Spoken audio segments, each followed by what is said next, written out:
मित्रांनो नमस्कार. मी डॉक्टर शैलेंद्र देवळाणकर. मित्रांनो, काल कॅनडामधलं एक छोटंसं गाव एका भीषण गोळीबाराने हादरून गेलं आणि या गोळीबारामध्ये निष्पाप लहान मुलं मारली गेली. कॅनडामधलं हे जे गाव आहे, जे टम्बलर रिज नावाने ओळखलं जातं, एकदम छोटंसं गाव. आणि या गावामध्ये एक ट्रान्सजेंडर व्यक्ती, ज्याचं नाव सध्या समोर येतं आहे जेसी स्ट्रेंज म्हणून, या व्यक्तीने शाळेमध्ये प्रवेश केला, सेकंडरी स्कूलमध्ये, आणि बेछूट गोळीबार केला. या गोळीबाराचं कारण काय होतं हे अद्याप अस्पष्ट आहे. परंतु या गोळीबारामध्ये 10 निष्पाप मुलं, लहान मुलं मारली गेली. साधारणतः 25 पेक्षा जास्त जखमी आहेत आणि त्याच्यामध्ये मृत्युमुखी पडलेल्यांचं प्रमाण हे वाढण्याची पण शक्यता आहे. केवळ कॅनडाच नाही तर संपूर्ण जग या घटनेमुळे हळहळलं. अनेक देशांच्या प्रमुखांनी या संदर्भामध्ये दुःख व्यक्त केलं. भारताचे पंतप्रधान नरेंद्र मोदी यांनी देखील ट्विट केलं.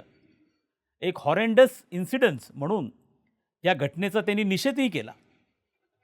पण मित्रांनो, या ठिकाणी कळीचा प्रश्न निर्माण होतो आहे की सातत्याने कॅनडा, अमेरिका, ऑस्ट्रेलिया, काही युरोपियन देश देखील, पश्चिम युरोपमधले, यामधनं स्कूल्समध्ये अशा प्रकारच्या गोळीबारांच्या घटना सातत्याने का होत आहेत आणि त्यावरती कशा पद्धतीने नियंत्रण प्रस्थापित करण्यामध्ये ह्या विकसित देशांना अपयश का येत आहे. दुर्दैवाने हे जे लोण आहे ह्या सगळ्या गोष्टींचं, अशा स्वरूपाने स्कूलमध्ये हिंसक पद्धतीने अशा घटना घडण्याचं, हे आता लोण सगळीकडे पसरत चाललेलं आहे. मग अमेरिकेसारख्या देशामध्ये, कॅनडामध्ये यावरती नियंत्रण प्रस्थापित करण्यामधल्या तिथल्या सरकारांना अपयश काय येतं आहे? काय कारण आहे या सगळ्या गोष्टींमागचं? कारण असं नाही आहे की ह्या घटना क्वचित कधीतरी घडता आहेत. या सिरीज ऑफ इव्हेंट्स आहेत, सातत्याने घडत आहेत. आता मी तुम्हाला उदाहरणं देतो. आपण जर कॅनडाचं उदाहरण घेतलं, ज्या ठिकाणी काल ही घटना घडली, या कॅनडामध्ये गेल्या साधारणतः 10 वर्षांमध्ये 29 अशा प्रकारच्या घटना घडलेल्या आहेत. 29.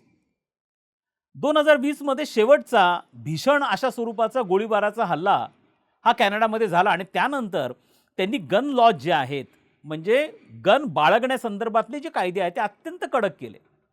मग असं असतानाही कॅनडामध्ये सर्वसामान्य लोकांकडे, मुलांकडे, महाविद्यालयातल्या तरुणांकडे ह्या गन्स येत आहेत कुठनं? तर मित्रांनो, आता याच्या मागचे ज्या 2 मुख्य गोष्टी पुढे येत आहेत. एक तर कॅनडामध्ये अमेरिकेतनं मोठ्या प्रमाणावरती गन्सचं स्मगलिंग होतं आहे आणि दुसरं, आता तिथं कुठेतरी घोस्ट गन नावाचा एक प्रकार अलीकडच्या काळामध्ये पुढे येतो आहे. हा काय प्रकार आहे? तर साधारणतः इंटरनेटच्या माध्यमातून आपण गन बनवण्यासाठी लागणारे जे स्पेअर पार्ट्स आहेत ते स्पेअर पार्ट्स मागवले जातात वेगवेगळ्या पद्धतीने आणि त्याच्यामध्ये एक प्रकारचं मॅन्युअल असतं. त्या मॅन्युअलच्या माध्यमातून तुम्ही घरामध्येच गन्स कशा प्रकारे असेंबल करू शकतात, ज्याला कसल्याही परवान्याची गरज नाही, लायसन्सची गरज नाही, हा प्रकार आता उघडपणे अमेरिका आणि कॅनडामध्ये व्हायला लागलाय. म्हणजे कॅनडाने किती जरी स्ट्रिक्ट गन लॉज केले तरी अमेरिकेतनं प्रचंड मोठ्या प्रमाणावरती होणारी स्मगलिंग गन्सची कॅनडामध्ये, हे आता कॅनडामधल्या हिंसाचाराचं, विशेष करून लहान मुलांच्या शाळांमधल्या, महाविद्यालयांमधल्या हिंसाचाराचं प्रमुख कारण आहे. आता अमेरिकेचं उदाहरण घ्या. अमेरिकेमध्ये मित्रांनो, केवळ 2025 या एका वर्षामध्ये गन व्हायलन्समधनं मृत्युमुखी पडणाऱ्यांची संख्या 15,000 होती. 2023 मध्ये, म्हणजे साधारणतः 2 वर्षांपूर्वी, 3 वर्षांपूर्वी रादर, गन व्हायलन्समधनं बळी पडणाऱ्यांची संख्या 43,000 एवढी होती. सातत्याने अमेरिकेमध्ये अशा प्रकारचे गन अटॅक्स होत आहेत आणि जगामध्ये सगळ्यात जास्त गन व्हायलन्स जो होतो आहे तो अमेरिकेमध्ये होतो आहे. एखादा कुणीतरी माथेफिरू असतो, तो शाळेमध्ये, कॉलेजमध्ये प्रवेश करतो, बेछूट गोळीबार करतो आणि त्याच्यामध्ये शेकडो लोक मृत्युमुखी पडतात. आणि असं असतानाही अमेरिकेसारखी जगातली एक जुनी लोकशाही, प्रगत लोकशाही, त्याच्यावरती नियंत्रण प्रस्थापित करू शकत नाही. मित्रांनो, आज आपण या व्हिडिओच्या माध्यमातून कॅनडामध्ये जो अत्यंत दुर्दैवी घटना घडली, स्कूल शूटिंगची काल टम्बलर रेजमध्ये, ज्याच्या अनुषंगाने हा गन लॉ काय प्रकार आहे आणि हा सातत्याने याच्यावरती नियंत्रण प्रस्थापित करण्यामध्ये मोठमोठ्या सरकारांना अपयश का येतं आहे, याची प्रामुख्याने चर्चा करणार आहोत. आणि याचं मूळ जे आहे सगळं अमेरिकेमध्ये आहे. मित्रांनो बघा, या देशाचं अमेरिकेचं डिफेन्स बजेट जे आहे हे साधारणतः $800 बिलियन 800 अब्ज डॉलर्सपर्यंत आहे. हा देश आर्म्सशी एकूण जगाला जी शस्त्रास्त्रांची निर्यात केली जाते जगभरामध्ये, सिप्री नावाची एक एजन्सी आहे, या एजन्सीच्या अहवालानुसार मागच्या वर्षी म्हणजे 2025मध्ये जगाला जे शस्त्रास्त्र पुरवली गेली त्यापैकी 43% शस्त्रास्त्र एकट्या अमेरिकेकडनं पुरवली गेली. केवळ मागच्या वर्षीचा अमेरिकेचा आर्म्सचा एक्सपोर्ट हा $120 बिलियन होता. हे मी तुम्हाला का सांगतोय, तर अमेरिकेचं पॉप्युलेशन आजच्या काळामध्ये साधारणतः 30-32 कोटींच्या आसपास आहे. पण अमेरिकेमध्ये ज्या बंदुका आहेत त्या बंदुकांची संख्या आहे 41 कोटी. म्हणजे जेवढी लोकसंख्या आहे त्याच्यापेक्षा जास्त गन्स तिथं आहे. जवळपास प्रत्येक व्यक्तीकडे एक गन आहे, प्रत्येक हाऊसहोल्डमध्ये एक गन आहे. आणि ज्या ज्या वेळेला ह्या गन लॉज, तो गन लॉ काय आहे मी तुम्हाला त्याच्याकडे येतो, हा कायदा आहे, परंतु त्याला बॅन करण्याचा डिबेट येतो, त्या वेळेला कोणतेही विधेयक त्याच्यामध्ये हाणून पाडलं जातं. मग असा प्रगत देश ह्या गन लॉजला बॅन काय करू शकत नाही आहे? आणि त्याच्यामुळे इतर देश मध्ये हे लोन कसं पसरत चाललेलं आहे, हा हिंसाचार कसा पसरत चाललेला आहे आणि निष्पाप लहान मुलं याच्यामध्ये कशी मारली जात आहे. तर मित्रांनो, अमेरिकेमध्ये बंदूक बाळगणं हा घटनात्मक अधिकार आहे, हा मूलभूत अधिकार आहे. जसं त्यांना भाषण स्वातंत्र्य आहे तशाच पद्धतीने गन लॉज म्हणजे बंदूक वापरणं हा त्यांच्याकडे फंडामेंटल राईट म्हणून गृहीत धरला गेलेला आहे. अमेरिकेच्या राज्यघटनेमध्ये फार कमी घटनादुरुस्त्या झालेल्या आहेत. त्यापैकी जी दुसरी घटनादुरुस्ती आहे त्या घटनादुरुस्तीनुसार अमेरिकेच्या नागरिकांना बंदूक बाळगण्याचा घटनात्मक अधिकार देण्यात आलेला आहे. मित्रांनो, जी सेकंड अमेंडमेंट आहे या सेकंड अमेंडमेंटमध्ये एक शब्द वापरण्यात आलेला आहे, त्याला रेग्युलेटेड मिलिशिया असं म्हणतात.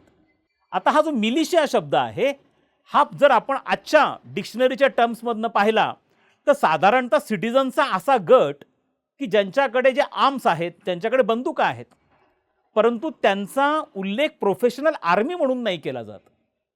परंतु ही जी सेकंड अमेंडमेंट अमेरिकेच्या राज्यघटनेमध्ये झाली, या सेकंड अमेंडमेंटमध्ये रेग्युलेटेड मिलिशिया म्हणजे असे नागरिक की ज्यांच्याकडे शस्त्रास्त्र आहेत आणि जे डिसिप्लिन्ड आहेत, नियंत्रणामध्ये आहेत, असे लोक राज्याची ॲसेट आहेत.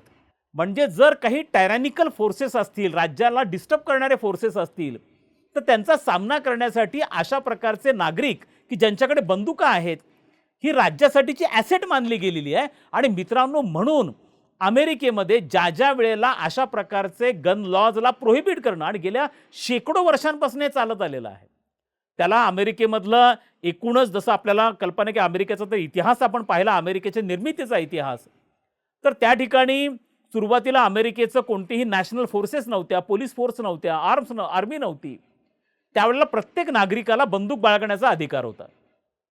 विशेष करून या बंदुकांचा वापर पहिले रेड इंडियन्स तिथले स्थानिक जे होते त्यांच्या विरोधामध्ये करण्यात आला आणि मग त्या ठिकाणी सिव्हिल वॉर झालं, त्यामध्ये सुद्धा मोठ्या प्रमाणावर गन्सचा वापर करण्यात आला. म्हणजे अगदी 200-250 वर्षांपासून जे गन लॉज अमेरिकेमध्ये तयार केले गेले ते गन लॉज अजूनपर्यंत चालू, 21व्या शतकामध्ये आपण आहोत, अजूनपर्यंत चालू आहेत.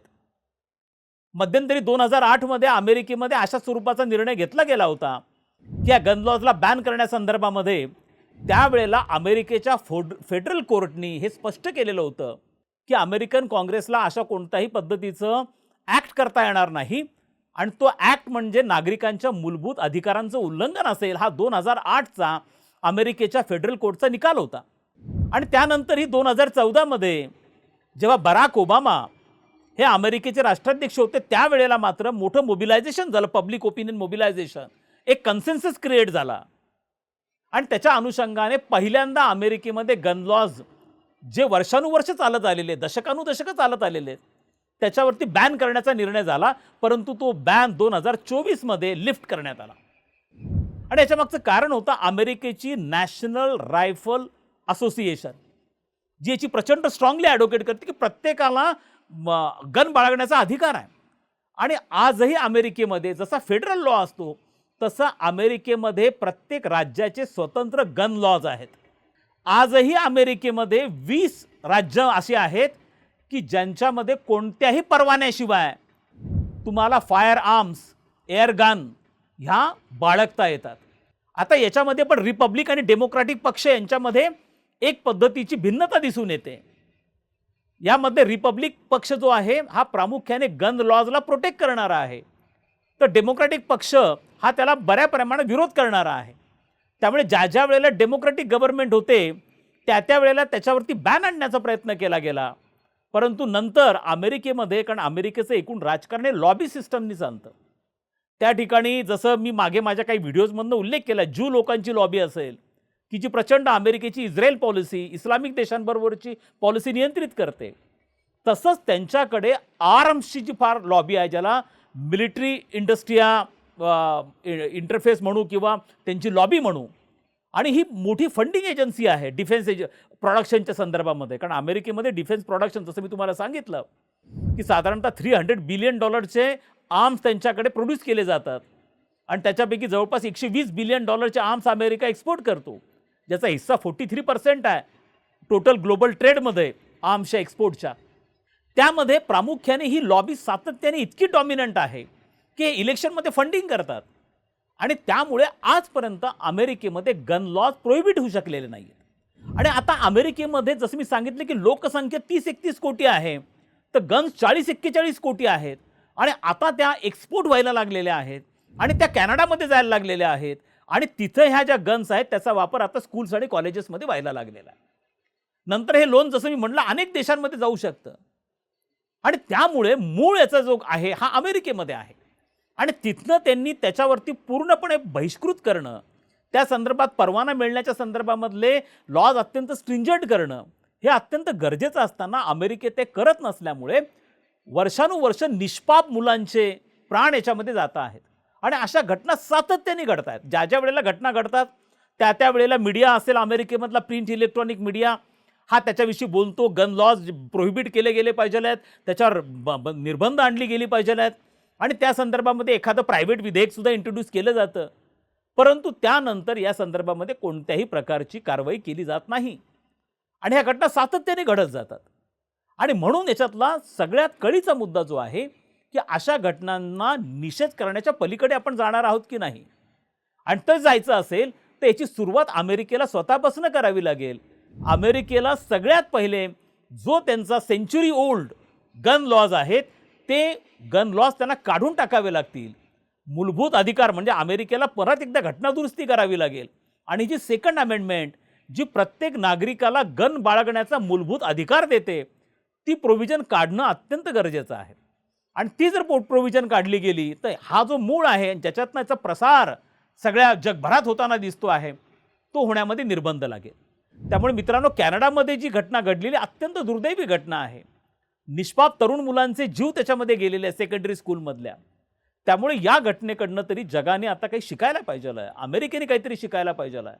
आणि किंबहुना अमेरिकेच्या मित्रदेशाने, आता तर अमेरिकेवर दबाव आणणं भयानक अवघड झालेलं आहे ट्रम्पच्या काळामध्ये, परंतु निदान या बाबतीमध्ये जागतिक पातळीवरती पब्लिक ओपिनियन मोबिलायझेशन होणं हे अत्यंत गरजेचं आहे. तरच अशा प्रकारच्या दुर्दैवी घटना या भविष्यामध्ये थांबू शकतील.